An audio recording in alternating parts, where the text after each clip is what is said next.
7 मई को पाकिस्तानी फजाइया ने भारतीय जंगी जहाज मार गिराए थे। इंडोनेशिया में भारत की दिफाई अताशी ने भी एतराफ़ कर लिया। भारतीय बहरिया से ताल्लुक़ रखने वाले कैप्टन शिव कुमार का तबाह होने वाले भारतीय जंगी जहाज़ों की तादाद बताने से गुरेज। इंडोनेशिया में सेमिनार से खिताब करते हुए कहा कि भारतीय जंगी जहाज गिरे तो थे, लेकिन इतने नहीं जितने बताए जा रहे हैं। सात ज़रबी तराशा के भारतीय जंगी तैयारे इसलिए मारे गए क्योंकि सियासी क़यादत ने भारतीय फजाइया को पाकिस्तान के फौजी अहदाफ को निशाना न बनाने की हिदायत की थी। बयान सामने आने पर कांग्रेस की मोदी सरकार पर तनकीद। कहा, मोदी सरकार ने कौम को गुमराह किया और ये बताने में नाकाम रही कि ऑपरेशन सिंदूर में भारत के कितने जंगी जहाज तबाह हुए।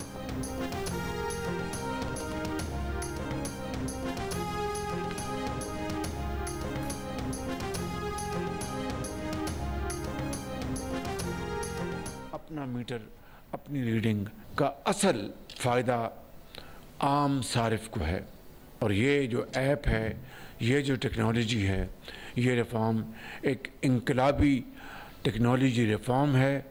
इसका फ़ायदा हर घर में, हर सारिफ को जाएगा। इस ऐप को कराची से लेकर पेशावर तक घर घर इसको मुतारफ़ करवाएं। आज मैं इस बात का ऐलान कर रहा हूँ, पीटीवी की जो फ़ी है उसको मैं आज ख़त्म करने का ऐलान कर रहा हूँ। वज़ीर आज़म शहबाज शरीफ ने अपना मीटर अपनी रीडिंग ऐप का इफ्तिताह कर दिया। तकरीब से खिताब में कहा कि इसका असल फ़ायदा आम सारिफ को पहुँचेगा। ऐप को कराची से पेशावर तक मुतारिफ कराने की भी हिदायत। वज़ीर आज़म ने बिजली के बिल से टेलीविज़न फ़ीस भी ख़त्म कर दी। कहा, हमने वो तरीके ढूंढे कि बिजली की कीमत में इजाफा न करें। वज़ीर आज़म का तकरीब से खिताब में सोलराइजेशन की हौसला शिकनी न करने का भी ऐलान। कहा कि वो मुल्क में तेज़ी से होने वाली सोलराइजेशन का खैर मकदम करते हैं। सालाना 500 अरब रुपए की बिजली चोरी पावर सेक्टर के लिए सबसे बड़ा चैलेंज है। सारिफीन के लिए 7.5 रुपए फ़ी यूनिट की कमी में से 4.5 रुपए पाकिस्तानी IPP से किए गए मुज़ाकरात के नतीजे में हुई है। पावर डिवीजन ज़राए का कहना है कि अपना मीटर अपनी रीडिंग ऐप के इलेक्ट्रिक सारिफीन इस्तेमाल नहीं कर सकेंगे।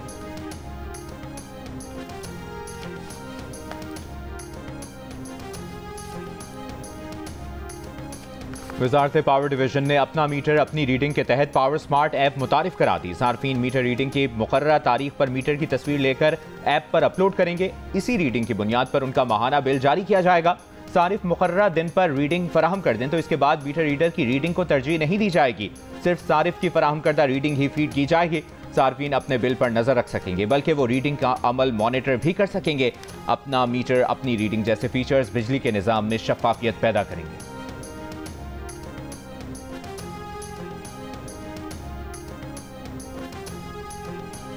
गैस के घरेलू सारिफीन के लिए माहाना फिक्स चार्जेस में 50% इजाफा। प्रोटेक्टेड सारिफीन के लिए फिक्स चार्जेस 400 से बढ़ाकर 600 रुपए, नॉन प्रोटेक्टेड सारिफीन के लिए 1000 से बढ़ाकर 1500 रुपए कर दिए गए। 15 मकब मीटर से जायद गैस की खपत पर माहाना फिक्स चार्जेस 1000 रुपए इजाफे के बाद 3000 रुपए कर दिए गए। नोटिफिकेशन जारी। इतलाक 1 जुलाई से होगा। तर्जुमान ओघा के मुताबिक रोटी तंदूर, कमर्शियल, जनरल इंडस्ट्री, CNG के लिए गैस की कीमतें तब्दील नहीं की गई, बल्कि सारिफीन, पावर सेक्टर और इंडस्ट्री के लिए गैस की कीमतें बढ़ाई गई हैं।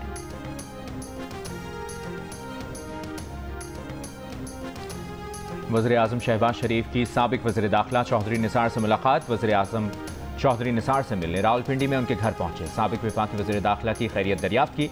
ज़राए के मुताबिक मुलाकात में मौजूदा सियासी सूरत हाल पर बातचीत की गई। बाहमी दिलचस्पी के उमूर पर तबादला ख्याल किया गया।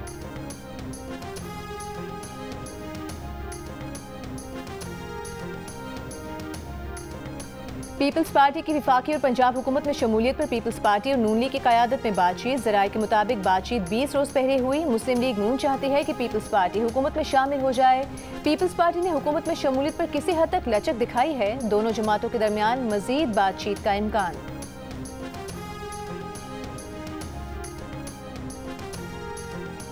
मौलाना फजलुर रहमान ने कहा है कि हमारा मुल्क इस वक्त आइन की पटरी से उतर रहा है। 2018 के इलेक्शन में धांधली हुई, हमने इसे तस्लीम नहीं किया था। 2024 के इलेक्शन को भी हमने तस्लीम नहीं किया।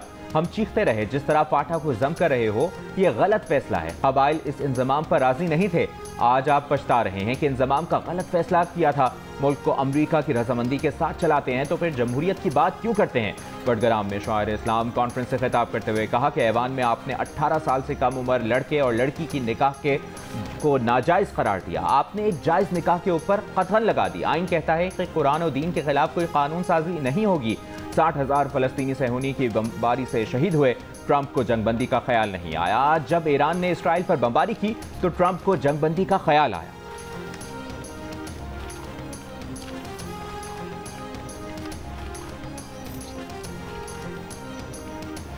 दरियाए स्वात में फंसे खानदान की मदद के लिए पहुंचने वाली रेस्क्यू 1112 की पहली गाड़ी एम्बुलेंस थी। सीसीटीवी वीडियो में वाक़े के तकरीबन 19 मिनट बाद एम्बुलेंस को पहुंचते हुए देखा जा सकता है, लेकिन जिस अमले ने डूबने वालों को रेस्क्यू करना था वो टीम बर वक्त ना पहुंच सकी। दरियाए स्वात के सैलाबी रेले में बहने वाले एक और बच्चे की लाश 4 सदा में दरिया से मिल गई। जाम बहक अफराद की तादाद 12 हो गई। एक बच्चे की तलाश जारी। जुमे को पेश आने वाले हादसे में 17 अफराद डूब गए थे। 4 अफराद को बचा लिया गया था। स्वात में तजावजात के खिलाफ ग्रैंड ऑपरेशन। जिला इंतजामिया के मुताबिक कांजू ब्रिज से फंसाकर तक 49 मकामात पर तजावजात को खत्म किया जाएगा। स्वात में तजावजात के खिलाफ ग्रैंड ऑपरेशन पर होटल मालिकान की मुज़ाहमत। पुलिस ने 3 अफराद को गिरफ्तार कर लिया। जिला इंतजामिया का कहना है कि तजावजात के खिलाफ ऑपरेशन हर सूरत में जारी रहेगा।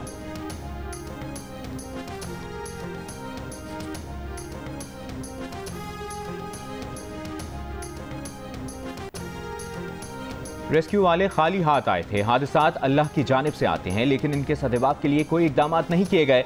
वज़ीर दिफा ख्वाजा आसिफ की मजम्मत। डस्का में सानिया स्वात में जाम बहक अफराद के लवाहिकीन से ताज़ियत। मीडिया से गुफ्तगू में कहा कि सानिया स्वात पर अल्फाज नहीं मिलते जो बयान किए जा सकें। माँ के सामने बच्चे पानी की नज़र हो गए। ये रेस्क्यू की नाकामी है। मुतासरा खानदान पर क़यामत टूट पड़ी। उस हुकूमत पर पता नहीं कोई क़यामत टूटी है या नहीं।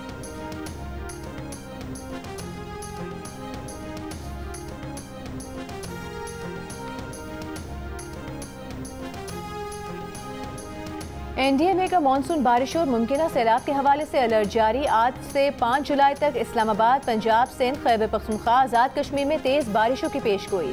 फैसलाबाद और सरगोधा डिवीजन के नशेबी इलाकों में सैलाबी सूरत हाल का इम्कान। पिशावर, चारसदा, नौशहरा, कोहाट में भी बारिशों से अर्बन फ्लडिंग का खदशा। हज़ारा, मालाकंद, आज़ाद कश्मीर और पीर पंजाल के नदी नालों में तुग़यानी और पहाड़ी इलाकों में लैंड स्लाइडिंग का इम्कान है। 2 से 5 जुलाई के दौरान कराची, हैदराबाद, ठट्टा और बदीन में शदीद बारिशों की वजह से अर्बन फ्लडिंग हो सकती है। कोहलू में शदीद बारिशों के पेश नज़र अलर्ट जारी। डिप्टी कमिश्नर की शहरियों को पिकनिक के लिए सैलाबी रेले की गुजरगाहों पर जाने से गुरेज की हिदायत।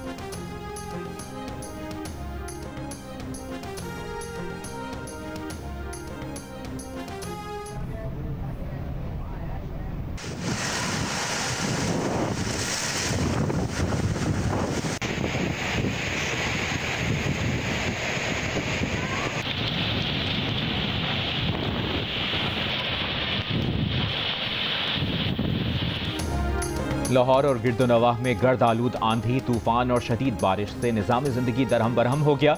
दीवार और बिलबोर्ड गिरने से एक बच्चे समेत 2 अफराद जाँ बहक हो गए। आंधी से कई जगहों पर दरख्त और बिजली के पोल भी गिर गए। लाहौर के मुतादिद इलाकों में बिजली की फराहमी भी बंद हो गई। गुजरांवाला में भी बारिश, मुतादिद सड़कों पर पानी जमा, बेशतर इलाकों में बिजली की फराहमी मुअत्तल। दूसरी जानिब खैबर पख्तूनख्वा के इलाकों में आज भी तूफानी बारिशों की पेशगोई। खैबर पख्तूनख्वा में हालिया बारिशों और सैलाब से जाँ बहक अफराद की तादाद 20 हो गई। 2 रोज से जारी बारिश के बाद दरियाए काबुल में पानी के बहाव में इजाफा।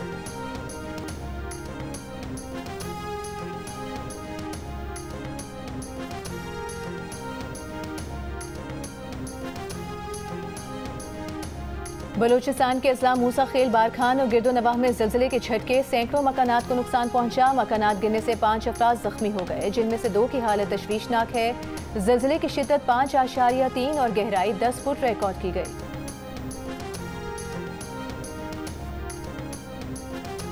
सिक्योरिटी फोर्सेस की बलूचिस्तान के जिला दुकी में कार्रवाई। शदीद फायरिंग के तबादले में 2 दहशतगर्द हलाक, 2 गिरफ्तार कर लिए गए। ISPR के मुताबिक ऑपरेशन खुफिया इतलात पर किया गया। असलहा और गोला बारूद बरामद। हलाक और गिरफ्तार दहशतगर्द भारतीय स्पॉन्सर्ड थे। वज़ीर आज़म शहबाज शरीफ की कामयाब ऑपरेशन पर सिक्योरिटी फोर्सेस की पजीराई। कहा मुल्क से दहशतगर्दी के खात्मे के लिए पुरआज़म।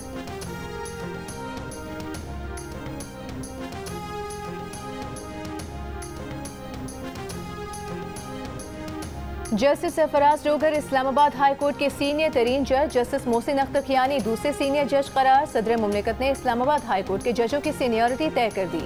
वजारत कानून और इंसाफ से जारी नोटिफिकेशन के मुताबिक जस्टिस सरफराज डोगर पहले और जस्टिस मोहसिन अख्तर कियानी दूसरे सीनियर जज हैं।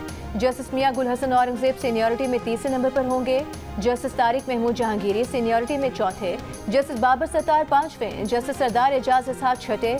जस्टिस अरबाब ताहिर 7वें। जस्टिस समन रिफत 8वें नंबर पर। जस्टिस खादिम सुमरो का सीनियरिटी में 9वां और जस्टिस आजम खान का 10वां नंबर। जस्टिस मोहम्मद आसिफ 11वें और जस्टिस इनाम अमीन मिन्हाज सीनियरिटी में सबसे आखिरी 12वें नंबर पर होंगे। जस्टिस सरफराज डोगर, जस्टिस खादिम सुमरो और जस्टिस आसिफ इस्लामाबाद हाईकोर्ट के मुस्तकिल जज होंगे। जस्टिस सरफराज डोगर और 2 जजों का इस्लामाबाद हाईकोर्ट में तबादला मुस्तकिल बुनियादों पर किया गया है। सदर ने सीनियरिटी की मंजूरी सुप्रीम कोर्ट के 19 जून के फैसले की रोशनी में दी। गुज़िश्ता रोज इस्लामाबाद हाईकोर्ट के 5 जजों ने ट्रांसफर केस का फैसला चैलेंज करते हुए intra court appeal supreme court दायर की थी।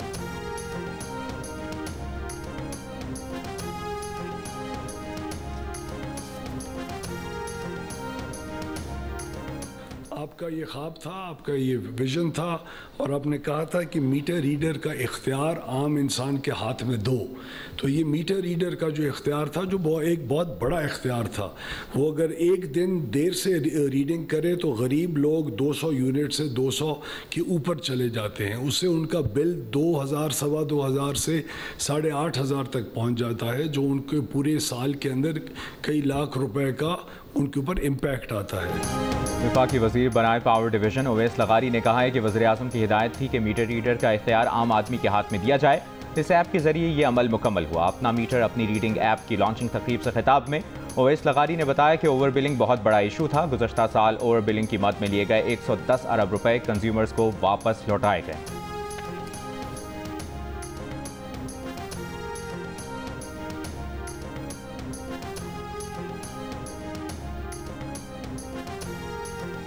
बिजली के बिल उस रीडिंग की बुनियाद पर बनाए जाते हैं जो बिजली कंपनी का मीटर रीडर आपके घर, अपार्टमेंट या फैक्ट्री के बाहर लगे बिजली मीटर से नोट करता है। प्रोटेक्टेड कैटेगरी के सारिफ को 200 यूनिट तक की बिजली 14 रुपये 16 पैसे की पड़ती है, लेकिन अगर मीटर रीडर मुकर्ररा वक्त में वो रीडिंग ना ले तो यूनिट की तादाद 200 से ऊपर निकल जाती है। यानी मीटर रीडर की ताखीर ने सारिफ का प्रोटेक्टेड कैटेगरी का हक खत्म कर दिया। गलती मीटर रीडर की, भुगतेगा सारिफ। प्रोटेक्टेड कैटेगरी से निकलते ही सारिफ को 14 रुपये 16 पैसे वाली बिजली अब 34 रुपये 26 पैसे में पड़ेगी। डबल नुकसान ये कि एक बार नॉन प्रोटेक्टेड कैटेगरी में जाने के बाद दोबारा प्रोटेक्टेड कैटेगरी में आने के लिए 6 माह दरकार होंगे। यानी मुसलसल 6 माह तक सारिफ का बिल 200 यूनिट से कम रहा तो वो दोबारा प्रोटेक्टेड कैटेगरी में शामिल हो सकेगा। इस तरह सारिफ जिस स्लैब में भी हो, मीटर रीडर की गफलत या जानबूझकर की गई हेरा फेरी सारिफ को अगले स्लैब में ले जाती है और अगले स्लैब का रेट पिछले स्लैब से ज्यादा होने पर बिल भी कई हजार रुपए बढ़ जाता है।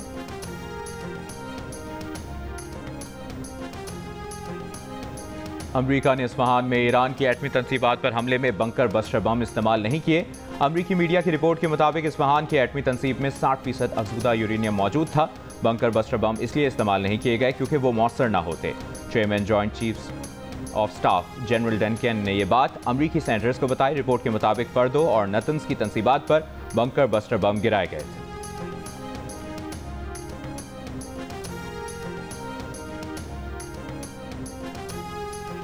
आलमी एटमी तवानाई एजेंसी के सरबराह राफेल ग्रोसी ने कहा है कि ईरान चंद महीनों में अफसूदा यूरेनियम तैयार कर सकता है। ये दावा कोई नहीं कर सकता कि ईरानी जौहरी साइट्स मुकम्मल तबाह हो गई, वहाँ कुछ नहीं है। अमरीकी टीवी को इंटरव्यू में सरबराह AIEI का कहना था कि ईरान जौहरी टेक्नोलॉजी के लिहाज से जदीद मुल्क है, इसलिए उसकी जौहरी सलाहियत मुकम्मल ख़त्म नहीं की जा सकती। राफेल ग्रोसी ने कहा कि अमरीकी हमलों के दौरान इंतहाई अफसूदा यूरेनियम ईरान ने कहाँ मुंतकिल किया, ये वाज़ेह नहीं है।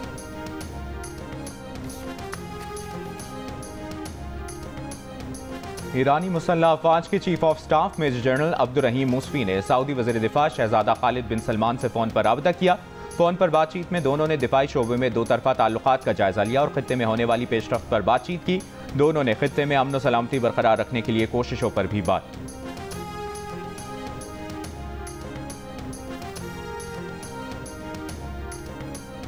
अमरीकी सदर डोनाल्ड ट्रंप का एक बार फिर गजा में जंगबंदी पर जोर। एक बयान में कहा कि गजा में जंगबंदी के लिए मुआहिदा किया जाए और यरगमालियों को वापस लाया जाए। अमरीकी सदर ट्रंप इसराइली वजीर आजम के खिलाफ करप्शन स्कैंडल में अदालती कार्रवाई पर बरहम। कहा नेतन्याहू यरगमालियों की बाजियाबी के लिए हमास से डील करने की कोशिश में है। अदालती कार्रवाई ईरान और हमास से डील करने में रुकावट बनेगी। अमरीका उस अदालती कार्रवाई को हरगिज बर्दाश्त नहीं करेगा। दावा किया कि नेतन्याहू ने अमरीका के साथ मिलकर ईरान के न्यूक्लियर प्रोग्राम के खिलाफ बड़ी कामयाबियां हासिल की हैं। ये कैसे मुमकिन है कि एक ऐसा इसराइली वज़ीर आज़म सारा दिन अदालत के कमरे में गुजारे। नेतन्याहू के खिलाफ अदालती कार्रवाई हमारी फतह को गहना देगी। बोले नेतन्याहू को उसी अंदाज से इंतकाम का निशाना बनाया जा रहा है जिससे अमेरिका में वो खुद गुजरे हैं।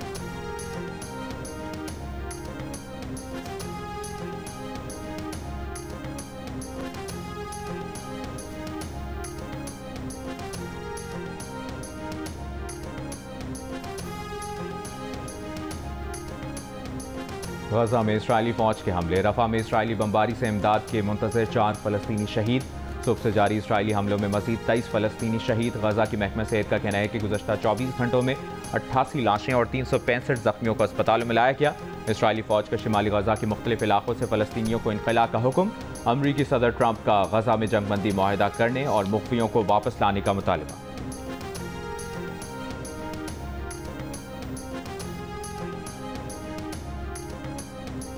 पाकिस्तान में ईरान के सफीर रजा अमीरी ने कहा है कि भारतीय हुकूमत ने दौरान जंग ईरान की किसी किस्म की हिमायत नहीं की। जियो न्यूज़ के प्रोग्राम जिरगा में मेज़बान सलीम साफ़ी से गुफ्तगू के दौरान ईरान के सफीर का कहना था कि भारत खित्ते में अमेरिका का इत्तेहादी और उसके ज़ेरे असर है। इसराइल से भारत के गहरे मरासिम हैं। ईरानी सफीर का तफसीली इंटरव्यू देखिए आज रात 10 बजे सिर्फ जियो न्यूज़ पर। वज़ीर ख़ारजा इसहाक डार की तुर्क वज़ीर ख़ारजा से टेलीफोनिक गुफ्तगू, दो तरफ़ा और कसीरुल जहती ताउन पर तबादला ख्याल, इलाक़ाई सूरत हाल पर भी बातचीत। तर्जुमान दफ्तर ख़ारजा के मुताबिक वज़ीर ख़ारजा ने आसियान रीजनल फोरम पर भी मुशावरत की। आसियान का इजलास 10 से 11 जुलाई तक कुआलालंपुर मलेशिया में होगा।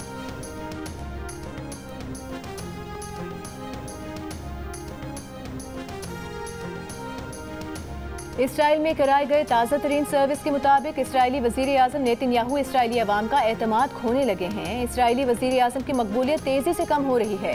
क़ब्ल अज़ वक्त इंतख़ाबात करा के एक बार फिर इक़्तिदार संभालने के मंसूबे बनाने वाले नेतन्याहू को ईरान के खिलाफ जंग से वो मकबूलियत नहीं मिल पाई जिसकी वो उम्मीद कर रहे थे। 59% इसराइली शहरी चाहते हैं कि यरगमालियों की वापसी के बदले गजा में जारी लड़ाई ख़त्म कर दी जाए, जबकि नेतन्याहू पर इल्ज़ाम है कि वो सियासी फ़ायदे के लिए इसराइली यरगमालियों की महफूज वापसी की कुर्बानी दे रहे हैं। 49% इसराइलियों का मानना है कि गजा की जंग अब भी जारी रहने की वजह सिर्फ नेतन्याहू की सियासी ख्वाहिशात हैं। इसराइलियों की अक्सरियत अब नेतन्याहू पर एतमाद नहीं करती।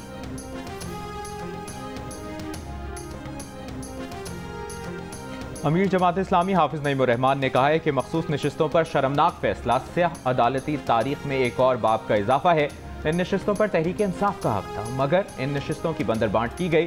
कराची में जमात इस्लामी का हक छीनकर एक मेयर मुसल्लत किया गया है। अब तक समझते थे कि PTI के 32 यूसी चेयरमैन ने दबाव की वजह से वोट नहीं दिया था। आज PTI के 32 लोग कह रहे हैं कि उन्हें पीपल्स पार्टी पसंद है, अदम एतमाद का साथ नहीं देंगे। तहरीक इंसाफ बताया कि उसने पीपल्स पार्टी का साथ देने वाले अरकान के खिलाफ क्या कार्रवाई की।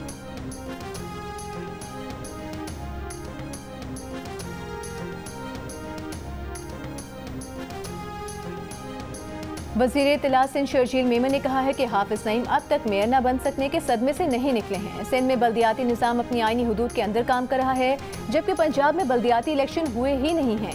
पंजाब में बैठकर सिंध के बल्दियाती निज़ाम को निशाना बनाना मुनाफिकत की इंतहा है। हाफिज नईम उर रहमान पंजाब और खैबर पख्तूनख्वा में भी बल्दियाती इलेक्शन के लिए आवाज़ क्यों नहीं उठाते? सियासी नाकामियों को छुपाने के लिए हुकूमत सिंध पर इल्ज़ामात लगाना मुनासिब नहीं।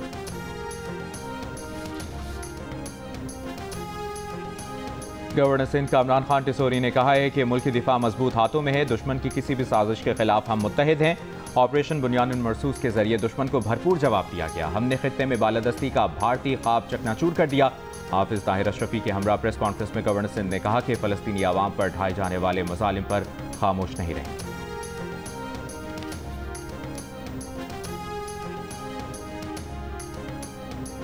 गवर्नर पंजाब सलीम हैदर खान ने कहा है कि बरवक्त मदद करके स्वात में एक ही खानदान के 15 अफराद को सैलाबी रेले में डूबने से बचाया जा सकता था। घोड़ागली मरी में स्काउट तरबियती कैंप से खिताब करते हुए कहा कि सानह स्वात इंतहाई दर्दनाक है।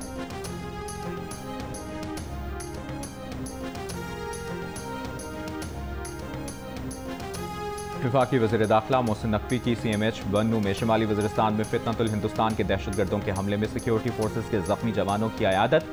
वज़ीर दाखिला ने कहा कि आपका हौसला देखकर दहशतगर्दी के खिलाफ जंग में हमारा अज़्म मज़ीद मजबूत हुआ है। पूरी कौम वतन अजीज़ के जरी जवानों के साथ है और सब आपकी जल्द सेहतियाबी के लिए दुआ को। मेन पर्पज़ यही है कि सारे प्लास्टिक को इकट्ठा किया जाए, इकट्ठा करके जो इको ब्रिक फैसिलिटी लग गई है हमारी सुंदर के अंदर, वहाँ पर इसको प्रोसेस किया जाए और प्रोसेस करने के बाद इसको कन्वर्ट किया जाए इको ब्रिक के अंदर। अगर आप 1.5 लीटर बोतल की बात करें तो 20 बोतल्स अगर आप एम्प्टी इसमें डालती हैं तो it becomes 1 kg। 1 kg green credits के थ्रू जो अभी मिल रहे हैं is equivalent to 1000 rupees. Lahore में 1.5 लीटर की 20 या 500 मिलीलीटर की 40 प्लास्टिक की खाली बोतलें जमा कराने पर अब आपको मिलेंगे 1000 रुपये। वज़ीर आला ग्रीन क्रेडिट्स प्रोग्राम के तहत पंजाब हुकूमत का प्लास्टिक को रिसाइकिल करने के लिए निजी कंपनी के साथ मुआहिदा, जिसके तहत प्लास्टिक की बोतलें जमा कराने के लिए मशीनें आइंदा माह लाहौर की मार्केटों, बाजारों और 4 बड़ी जामियात में नस्ब की जाएंगी। कंपनी चेयरमैन का कहना है कि जमा प्लास्टिक से फुटपाथ, सड़कों के पैचवर्क और ईंटें बनाई जाएंगी।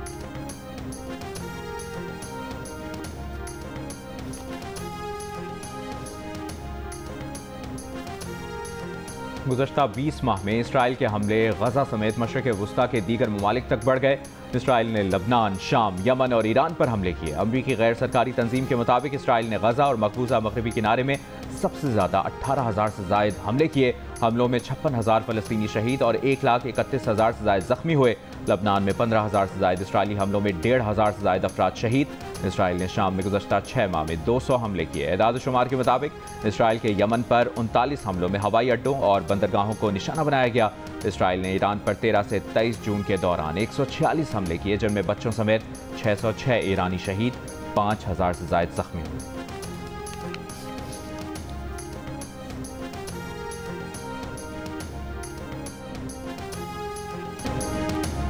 आइलैंड के रैप गाने वाले ग्रुप नी कैप ने कॉन्सर्ट के दौरान फलस्तीन आज़ाद करो और मकबर इसराइली फौज के नारे लगा दिए। नी कैप बैंड के रुकन मोशारा ने कहा है कि वो अपनी आमदन में कमी पर तैयार हैं, मगर तारीख की दुरुस्त समत में रहना चाहते हैं।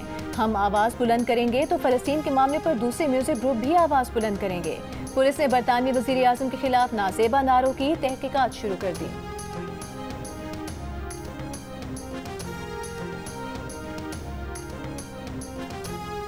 लाहौर कलंदर और पीएम शहबाज शरीफ का शुक्रिया अदा करता हूँ कि उन्होंने हमें इस तरह मौका दिया कि हम अपने आप को सामने स्क्रीन पर ला सकें। के लिए खेलना चाहता हूँ आगे इंटरनेशनल के लिए, अभी ट्रेलर है इसमें देखूंगा इंशाल्लाह। स्पिनर, बॉलर, राइट आर्म और क्या जो मुझे ट्रायल दिए मुझे बहुत खुशी हुई और बलूचिस्तान में एक अपॉर्चुनिटी दी है कि यहाँ पे जो रॉ टैलेंट से उसको आगे प्रमोट करे।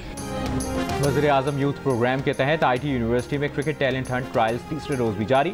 लाहौर कलंदर्स की ज़ेरे निगरानी टैलेंट हंट ट्रायल्स में बलूचिस्तान भर से 2500 खिलाड़ी हिस्सा ले रहे हैं।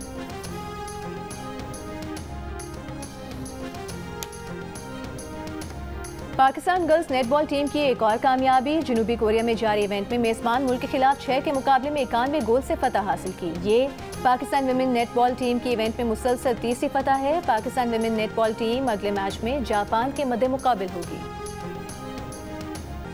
भारतीय क्रिकेटर यश दयाल पर जिनसी इस्तेहसाल का इल्ज़ाम। फास्ट बॉलर पर खातून ने शादी के बहाने इस्तेहसाल का इल्ज़ाम आयद कर दिया। भारतीय मीडिया के मुताबिक खातून का ताल्लुक उत्तर प्रदेश के शहर गाजियाबाद से है। खातून ने वज़ीर आला के ऑनलाइन शिकायती पोर्टल पर अपनी शिकायत दर्ज करवाई।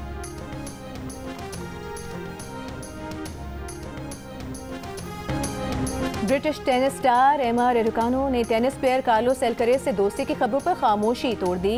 एमा ने प्रेस कॉन्फ्रेंस में कहा कि वो और एल्करेज सिर्फ अच्छे दोस्त हैं। डबल्स में पेयर बनने के बाद दोनों टेनिस स्टार्स को सोशल मीडिया पर परफेक्ट फिल्मी जोड़ी की तरह तशबीह दी जा रही है। जियो और ब्रिटिश एशियन ट्रस्ट के तहत मिलकर मुहिम के जरिए ज़हनी सेहत से मुतालिक आगाही मुहिम का आगाज़ कर दिया गया। ज़हनी अमराज से मुतालिक मालूमात होने से इसका बरवक्त पता चल सकता है और इलाज भी मुमकिन है।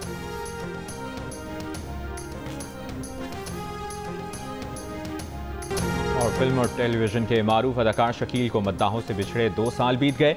अंकल उर्फी, अनकही और आंगन टेढ़ा समेत कई ड्रामों में उनके किरदार आज भी यादगार।